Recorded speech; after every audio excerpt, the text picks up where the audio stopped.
بسم اللہ الرحمن الرحیم۔ آج تک کے معزز ناظرین السلام علیکم۔ اب قسط 70 ملاحظہ فرمائیں۔ میرے دماغ میں سنسناہٹ ہونے لگی، شاید اس کاٹے پر حملہ ہونے والا تھا اور وانگ ڈن کے کسی آدمی نے پیشگی اطلاع دے دی تھی۔ رنگولی اور جانکی بھی پریشان نظروں سے میری طرف دیکھ رہی تھی۔ میں نے کھانا چھوڑ دیا اور اٹھ کر وانگ ڈن کے پیچھے دوڑا۔ وانگ ڈن اسی دوران میں لان کے آخری سرے پر پہنچ چکا تھا۔ اس نے جنگل کی طرف روک کر کے دونوں ہاتھوں کو بومبو بنا کر منہ پر رکھا اور پھر دوسرے ہی لمحے اس کے منہ سے عجیب سی آوازیں نکلنے لگی۔ وہ غالباً کسی ایسے جانور کی آواز تھی جو اسی نوا میں پایا جاتا تھا۔ اس نے 3-4 مرتبہ اس آواز کو دہرایا۔ جواب میں مختلف اطراف سے ایسی ہی آوازیں سنائی دینے لگی۔ وانگ ڈن واپس مڑا ہی تھا کہ مجھے دیکھ کر ٹھٹک گیا۔ او باس تم، کیا بات ہے وانگ؟ میں نے اسے جملہ مکمل نہیں کرنے دیا۔ اس کاٹیج پر پولیس ریڈ کرنے والی ہے یا جنرل کھوراٹ کے آدمی حملہ کرنے والے ہیں؟ اگر ایسی کوئی اطلاع ہوتی تو میں اتنا بدحواس نہ ہوتا۔ معاملہ اس سے کہیں زیادہ سنگین ہے۔ شاید تم… وہ خاموش ہو گیا۔ خاموش کیوں ہو گئے؟ بتاؤ نا کیا بات ہے؟ میں نے اس کے چہرے پر نظریں جما دی۔ میرے دل کی دھڑکن خطرناک حد تک بڑھتی جا رہی تھی۔ چیانگ رائے سے آنے والی ہماری جیپ پر حملہ کر دیا گیا ہے اور کیا؟ میں اچھل پڑا۔ میری کن پٹیاں سلگ اٹھی اور دماغ میں ہتھوڑے برسنے لگے۔ کہاں حملہ ہوا ہے؟ کیا وہ لوگ؟ تفصیل معلوم نہیں ہو سکی، وانگ ڈن نے کہا۔ چیانگ رائے سے آنے والی سڑک پر اس قصبے کی پہلی چیک پوسٹ سے 10 میل دور جیپ پر 2 اطراف سے فائرنگ شروع کی گئی۔ حملہ آور فرار ہو چکے ہیں۔ چیک پوسٹ کے محافظ فائرنگ کی آواز سن کر اس طرف گئے تھے۔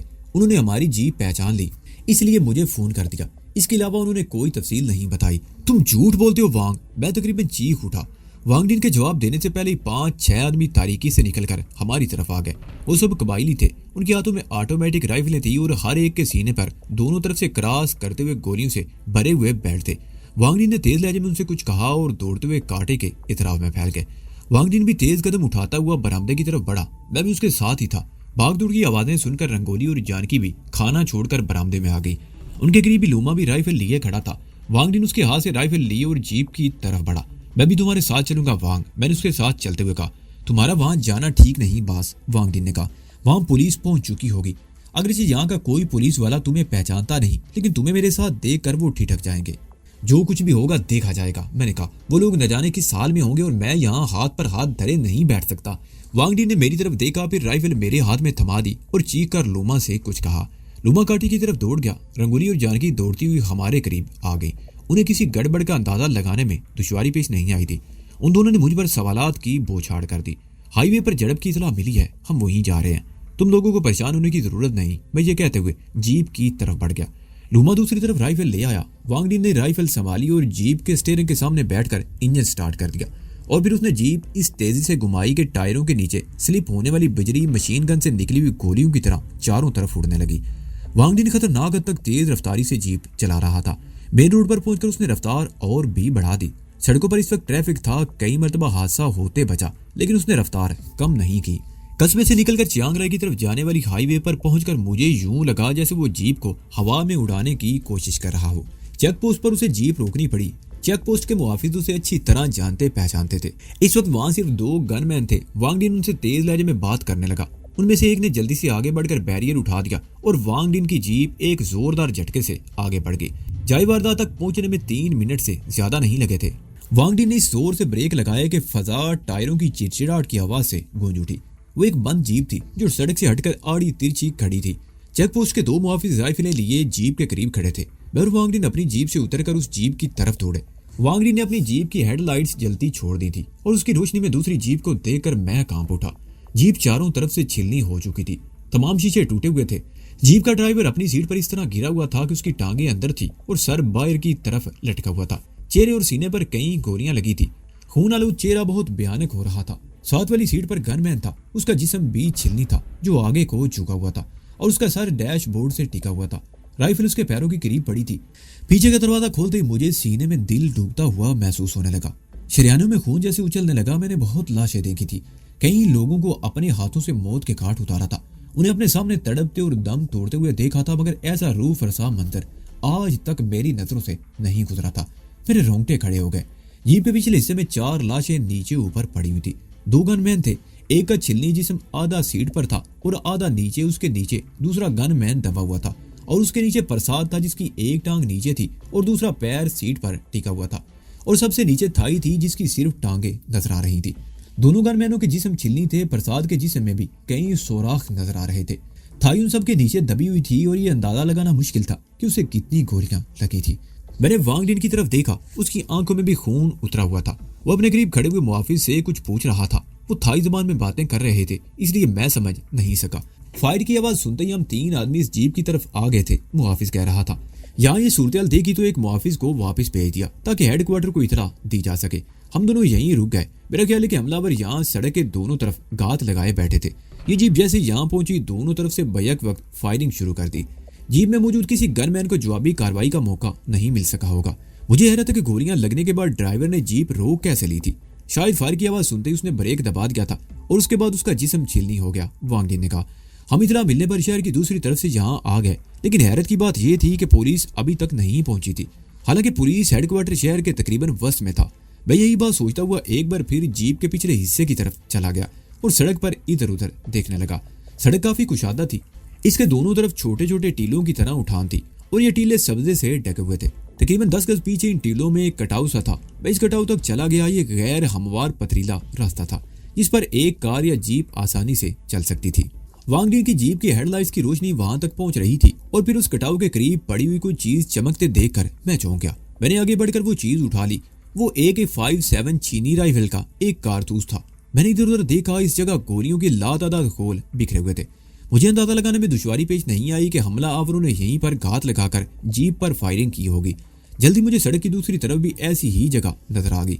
वहां भी गोलियों के लातादाद खोल बिखरे हुए थे और उस तरफ भी एक तंग सा रास्ता था जो ढुलान की तरफ चला गया था। फिर मैं पहली जगह पर आ गया और इधर उधर देखने लगा। मुझे अंदाजा लगाने में दुश्वारी पेश नहीं आई कि हमलावर इसी रास्ते से कार या जीप पर फरार हुए थे। मैं दोबारा जीप के करीब आ गया और उसमें नीचे ऊपर पड़ी हुई लाशों को देखने लगा। उन लाशों से खून इतना ज्यादा बह चुका था कि जीप के फर्श से टपक कर सड़क पर भी जम रहा था। थाई और प्रसाद की मौत का जितना मुझे दुख पहुंचा था वो मैं अल्फाज में बयान नहीं कर सकता।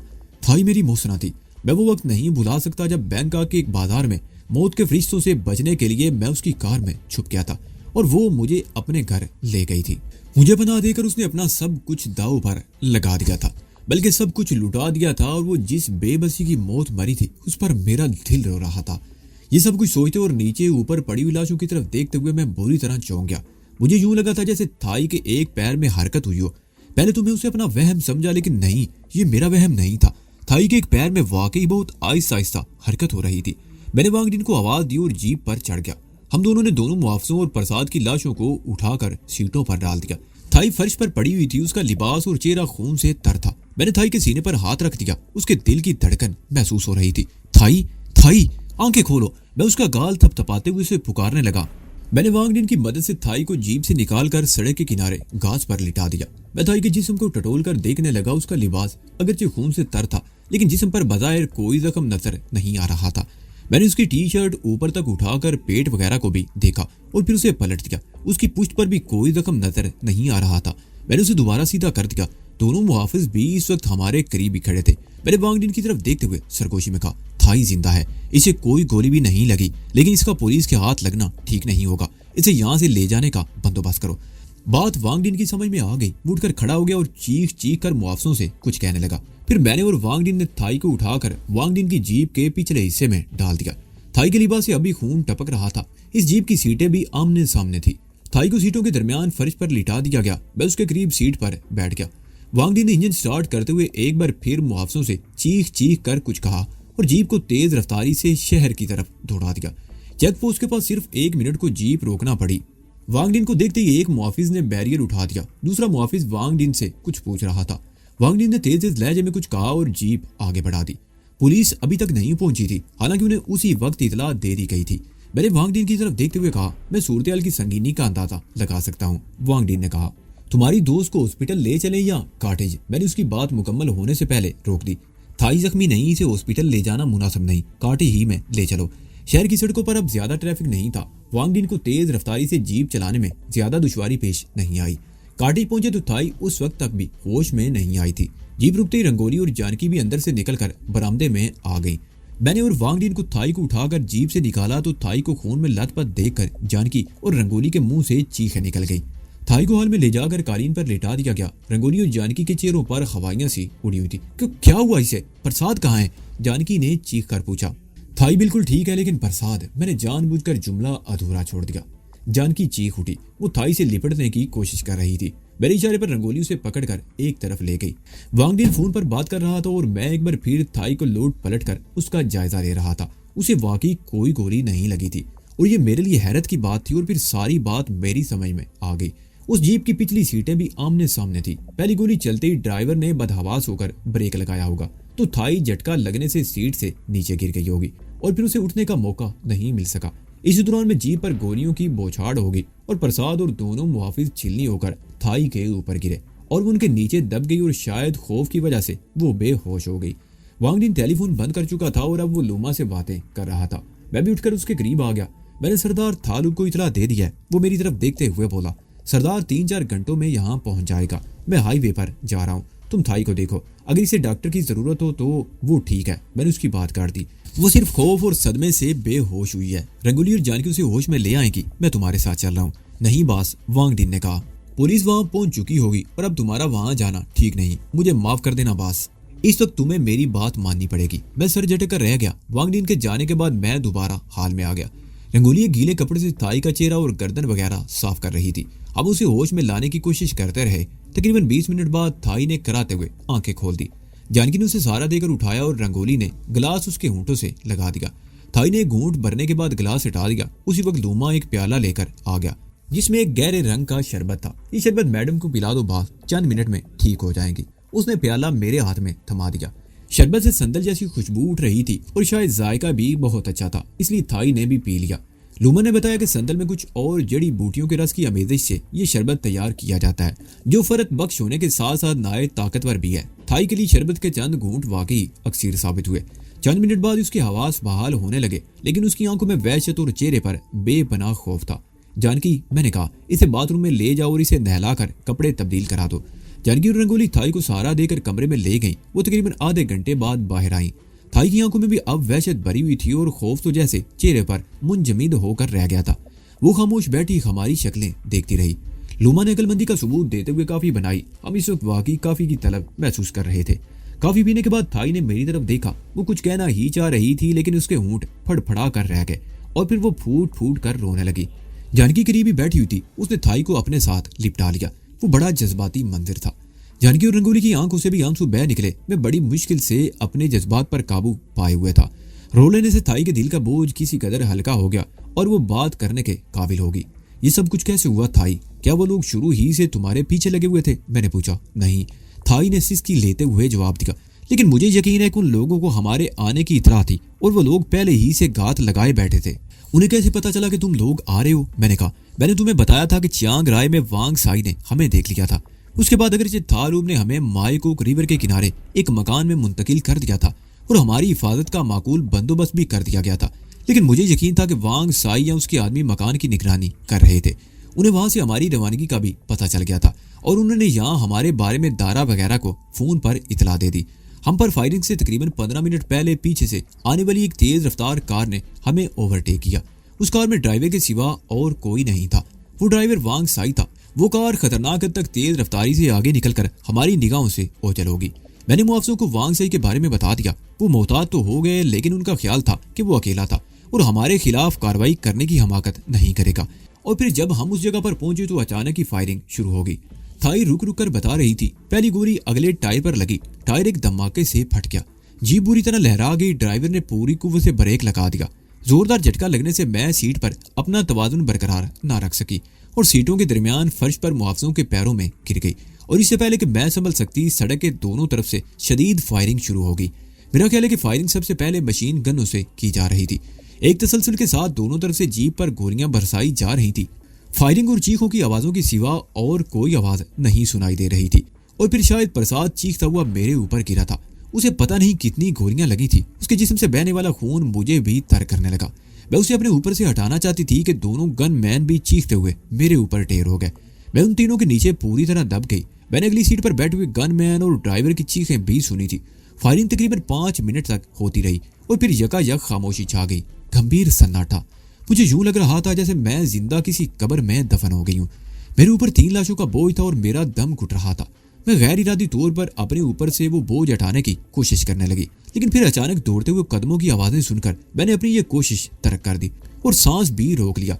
میرے ذہن میں اچانک یہ خیال ابھرا تھا کہ حملہ آوروں نے سب کو ختم کر دیا ہے، مجھے زندہ پا کر وہ مجھے بھی چھلنی کر دیں گے۔ میں ان لاشوں کے نیچے بے سو حرکت پڑی رہی، قدموں کی وہ آوازیں جیپ کے قریب رک گئیں۔ وہ کئی آدمی تھے، ان میں سے شاید 2 جیپ کے اوپر سے گھوم کر پچھلی طرف آ گئے اور پھر ایک جھٹکے سے دروازہ کھول دیا۔ میں جن لاشوں کے نیچے دبی ہوئی تھی ان میں سب سے اوپر والے محافظ کے جسم میں شاید زندگی کی رمق باقی تھی۔ غالباً اس کے جسم کے کسی حصے میں کوئی حرکت پیدا ہوئی تھی، کیونکہ اسی وقت باہر سے ایک چیختی ہوئی آواز سنائی دی، یہ بھی زندہ ہے، ختم کر دو اسے۔ پھر میرے سر کے عین اوپر گولیوں کی بوچھار ہوئی۔ اگر رائفل کی نال کا رخ ذرا نیچے کی طرف ہوتا تو گولیاں مجھے بھی چاٹ جاتی۔ یہ سب کچھ چند منٹ میں ہو گیا اور اس قدر اچانک ہوا تھا کہ ہمارے محافظ کو اپنی جگہ سے حرکت کرنے تک کا موقع نہیں ملا، اور پھر دوڑتے ہوئے قدموں اور کسی کار کا انجن سٹارٹ ہونے اور اس کے روانہ ہونے کی آواز سنائی دی۔ اس وقت تک میرے آواز ساتھ چھوڑے جا رہے تھے۔ میری آنکھوں میں تاریکی پھیلتی چلی گئی، لیکن وہ آواز جس نے چیخ کر کہا تھا یہ بھی زندہ ہے، ختم کر دو اسے، میں اسے زندگی بھر نہیں بھول سکوں گی۔ وہ آواز تو اب بھی میرے کانوں میں گونج رہی ہے۔ کون تھا وہ؟ کس کی آواز تھی؟ میں نے خاموش ہونے پر پوچھا۔ دارا، تھائی نے جواب دیا۔ وہ دارا کی آواز تھی، میں اسے کبھی نہیں بھول سکتی۔ میں اچھل پڑا۔ اس کا مطلب ہے کہ اس کاٹھی سے فرار ہونے کے بعد دارا نے کوئی اور ٹھکانہ تلاش کر لیا تھا اور وہاں سے چیانگ رائے والوں سے بھی رابطہ کیا ہوگا، اور وانگ سائی نے اسے تھائی اور پرساد کے بارے میں بتایا ہوگا۔ تھائی کا یہ خیال بالکل درست تھا کہ چیانگ رائے میں ان کی مسلسل نگرانی کی جا رہی تھی، اور جب تھائی اور پرساد محافظوں کے ساتھ وہاں سے روانہ ہوئے تھے تو وائی سائی سمجھ گیا تھا کہ یہ دونوں چیانگ سائن آئیں گے۔ اس نے فون پر دارا کو ان کی روانگی کی اطلاع دے دی تھی۔ ان میں یقین یہ طے ہوا تھا کہ دارا اور اس کے ساتھی سڑک پر کسی جگہ گھات لگا کر بیٹھیں گے۔ دارا کو اطلاع دینے کے بعد وانگ سائی نے بھی تھائی کی جیپ کا تعاقب شروع کر دیا اور پھر ان سے آگے نکل کر طے شدہ جگہ پر گھات لگائے بیٹھے۔ دارا اور اس کے ساتھیوں کو بتا دیا کہ اس کے بعد جو جیپ آئے گی وہی ان کا ٹارگٹ ہوگی۔ دارا اور اس کی پارٹی کو میں پچھلے کئی روز سے پے در پہ نقصان پہنچا رہا تھا، اور ظاہر ہے وہ میرے یا میرے ساتھیوں کے خلاف کوئی موقع بھی ہاتھ سے جانے نہیں دیتا۔ مجھ پر ہاتھ ڈالنا اس کے لیے ذرا مشکل تھا۔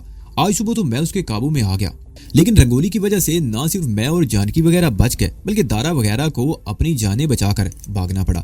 کم ہمارے ہاتھ لگ گیا تھا، لیکن بعد میں وہ بھی حیرت انگیز طور پر فرار ہونے میں کامیاب ہو گیا۔ یہ معلوم نہیں کہ کم فرار ہونے کے بعد اپنے ساتھیوں کے پاس پہنچنے میں کامیاب ہوا تھا یا کہیں اور پناہ لیے ہوئے تھا۔ بہرحال دارا کو تھائی اور پرساد پر حملہ کرنے کا موقع مل گیا۔ پرساد تو اپنی جان سے ہاتھ دھو بیٹھا تھا، لیکن تھائی کی ابھی زندگی باقی تھی، وہ بچ گئی تھی۔ میرے خیال میں دارا نے اس جیپ پر حملہ کر کے اپنی زندگی کی سب سے بڑی غلطی کی تھی۔ وہ جیپ اس علاقے کے سب سے بڑے قبیلے کیرن کے سردار کی تھی۔ تھائی اور پرساد اس کے مہمانوں کی حیثیت رکھتے تھے۔ پرساد کے علاوہ اس کے 3 گن مین اور ڈرائیور بھی مارا گیا تھا۔ تھالوب ایک بااثر سردار تھا۔ اس کی جیپ پر حملہ اس کے 4 آدمیوں اور ایک مہمان کی ہلاکت کسی بہت بڑے طوفان کا پیش خیمہ بن سکتی تھی۔ وانگ نے سردار تھالوب کو اس واقعے کی اطلاع دے دی اور وہ چیانگ رائے میں اپنی تمام مصروفیات چھوڑ کر یہاں آنے کے لیے روانہ ہو چکا تھا۔ پرساد کی اندوناک موت کا ہم سب کو افسوس تھا۔ تھائی کی حالت بھی بری تھی۔ اس نے صرف پرساد ہی کو نہیں 4 اور آدمیوں کو اپنی آنکھوں کے سامنے گولیوں سے چھلنی ہوتے دیکھا تھا۔ وہ زندگی کے خوفناک ترین تجربے سے گزری تھی اور اس کا اثر ابھی تک اس کے ذہن پر تھا۔ کسی وقت بات کرتے کرتے وہ ایک دم چونک جاتی یا اپنی جگہ سے اچھل پڑتی۔ میرے خیال میں تھائی کو سکون کی ضرورت تھی اور نیند اس کے لیے بہترین مددگار ثابت ہو سکتی تھی، لیکن وہ صوفے پر بیٹھی پریشان نظروں سے کبھی ہمیں اور کبھی ادھر ادھر دیکھنے لگتی۔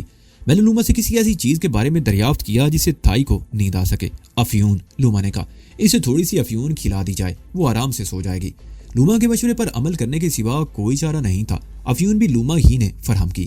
تھائی کو اگرچہ بہت کم مقدار میں افیون دی گئی، مگر اس کے کڑوے ذائقے سے تھائی کے چہرے کے تاثرات بگڑ گئے، مگر اس کا نتیجہ خاطر خواہ نکلا۔ تقریباً 15 منٹ بعد تھائی پر غنودگی طاری ہونے لگی۔ میں نے جانکی کو اشارہ کیا، وہ اسے اٹھا کر کمرے میں لے گئی۔ اس وقت رات کے 2 بجنے والے تھے، مگر وانگ ڈین کی طرف سے ابھی تک کوئی اطلاع نہیں ملی تھی۔ سردار تھالوب پہنچ چکا تھا، لیکن میرے خیال میں وہ پولیس یا انتظامیہ کے دیگر حکام کے ساتھ اس قدر مصروف ہوں گے کہ انہیں ہمیں فون کرنے کا موقع نہیں ملا ہوگا۔ تقریباً آدھے گھنٹے بعد میں نے اٹھ کر کمرے میں جھانکا تو تھائی گہری نیند سو چکی تھی اور جانکی اسی بیڈ کی پوچھ سے ٹیک لگائے دراز تھی۔ اس کی آنکھوں سے آنسو بہ رہے تھے۔ پرساد کی موت نے ہم سب کو جھنجھوڑ کر رکھ دیا تھا۔ ہمارے ساتھی ایک ایک کر کے بچڑ رہے تھے۔ پہلے کانگ ان کے ہاتھوں مارا گیا، پھر پاتم ہمارے ہاتھوں سے نکل گیا۔ وہ اپنا ذہنی توازن کھو بیٹھا اور پیڈرو کے آدمیوں نے اسے ہاسپٹل سے اغوا کر لیا تھا۔ اب اس کی زندگی کی بھی کوئی توقع نہیں کی جا سکتی تھی۔ پھر نویتا اس خونخوار بیڑیوں کی درندگی کا شکار ہوئی، اور اب پرساد۔ ان بے دربے صدمات نے جانکی اور تھائی پر زیادہ اثر کیا تھا۔ اثر تو مجھ پر بھی ہوا تھا، لیکن میں رو کر اس کا اظہار نہیں کر سکتا تھا۔ جانکی نے میری طرف دیکھا، مگر میں کوئی بات کیے بغیر دروازے ہی سے لوٹ آیا اور حال میں رکنے کی بجائے باہر آ کر لان میں بیٹھ گیا۔ बरामदे का बल्ब बुझा हुआ था, बाहर तारीकी थी। मैंने काठी की इतराव में कई सायों को हरकत करते हुए देखा था। ये वो कबायली गार्ड थे जो वांग डिन काठी की हिफाजत के लिए यहाँ छोड़ गया था। 2 कबायली मुहाफिज उनके अलावा थे जो काठी से दूर जंगल में फैले हुए थे। मुझे इस वक्त अजीब सी बेचैनी थी। मैं उठकर लान में टहलने लगा। मैं चश्मे तसव्वुर से बार बार वो मंदिर देखने लगता। तबाह हाल जीप और उसमें पड़ी हुई गोलियों से छिलनी लाशें। जीप और उन लाशों को देखकर मैं बखूबी अंदाजा लगा सकता था कि फायरिंग किस कदर शदीद थी, और इसमें कोई शुबा नहीं था कि थाई वाकई ही खुशकिस्मत थी जिसे मामूली सा गजिंद भी नहीं पहुंचा था। और फिर दारा का ख्याल मेरे ज़हन में उभर आया। अजीब बात थी कि वो जब भी मेरे हाथ आया बच निकला था। वो बहुत चालाक आदमी था। उसने हमेशा दूसरों को आगे किया था। उस पर हाथ डालने के लिए अब किसी खास हिकमत अमली की जरूरत थी। मैं दारा के बारे में सोचता हुआ माजी में चला गया।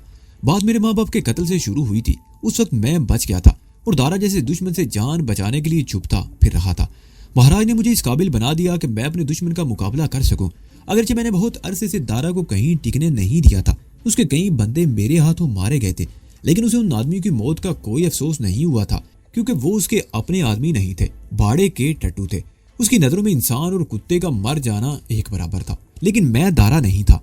मुझे अपने आदमियों से उनस था, प्यार था, और दारा की वजह से मेरे 3 दोस्त इस दुनिया से रुखसत हो चुके थे। मेरे दिल में शुरू ही से दारा के खिलाफ इंतकाम का जज्बा था, लेकिन अब इंतकाम के साथ एक मकसद भी शामिल हो गया था। शहनशाह के खिलाफ एक बहुत खौफनाक साजिश हो रही थी, जिसमें हुकूमत के कुछ लोग भी शरीक थे। इस साजिश को कामयाब बनाने के लिए दारा और पैडरू जैसे लोगों की खिदमत हासिल की गई थी।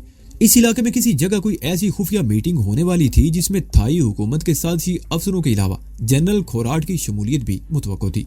और महाराज ने मुझे ये जिम्मेदारी सौंपी थी कि मैं न सिर्फ उस मीटिंग में तय पाने वाले मंसूबे का पता चलाऊं, बल्कि हुकूमत के उन साजिशी अनासर को भी बेनकाब करूं। लेकिन यहाँ अगर मामला कुछ मुख्तलिफ नोयत इख्तियार कर गया था। शांक्स में जनरल खोराट के न सिर्फ 4-5 आदमी मेरे हाथों मारे जा चुके थे, बल्कि उसका असले का बहुत बड़ा जखीरा भी तबाह हो गया था।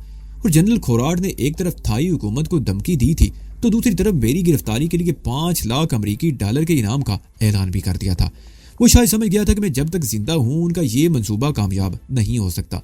और इसी दौरान में दारा वो कार्रवाई कर गुजरा था जिससे प्रसाद की मौत की सूरत में मुझे नाकाबिले तलाफी नुकसान पहुंचा था। लेकिन मुझे ये नुकसान बैर सूरत बर्दाश्त करना था और इसके साथ इस साजिश को भी नाकाम बनाना था जिसके लिए मुझे यहाँ भेजा गया था। मुझे अच्छी तरह याद था उस रात बैंकॉक के वार्ड ट्रीमिट में महाराज और शहनशाह के कजन रत्ना कोसन के साथ होने वाली मीटिंग में उन दोनों ने मुझे वाशगाफ अल्फाज में बता दिया था कि इस मिशन के दौरान में मुझे उन लोगों की तरफ से कोई मदद नहीं मिलेगी। मुझे जो कुछ भी करना होगा अपने तौर पर करना होगा। और ये मेरी खुशकिस्मती थी कि चियांग राय में पहले रंगोली और फिर इसके तवस से सरदार थालूब जैसे शख्स से मुलाकात हो गई थी। मैंने अगरचे थालूब को अपने असल मिशन के बारे में नहीं बताया था, लेकिन हिरवन की तजारत के हवाले से मेरे नजरियात से वो 100% मुत्तफिक था और उसने मुझे हर तरह के ताउन की यकीन दहानी कराई थी, जिसके नतीजे में हम पिछले 3-4 रोज से इस कॉटेज में मौजूद थे और उसका मोतमेद खास वांग डिन मेरे साथ पूरी तरह इन सरगर्मियों में मुलव्वस हो गया था।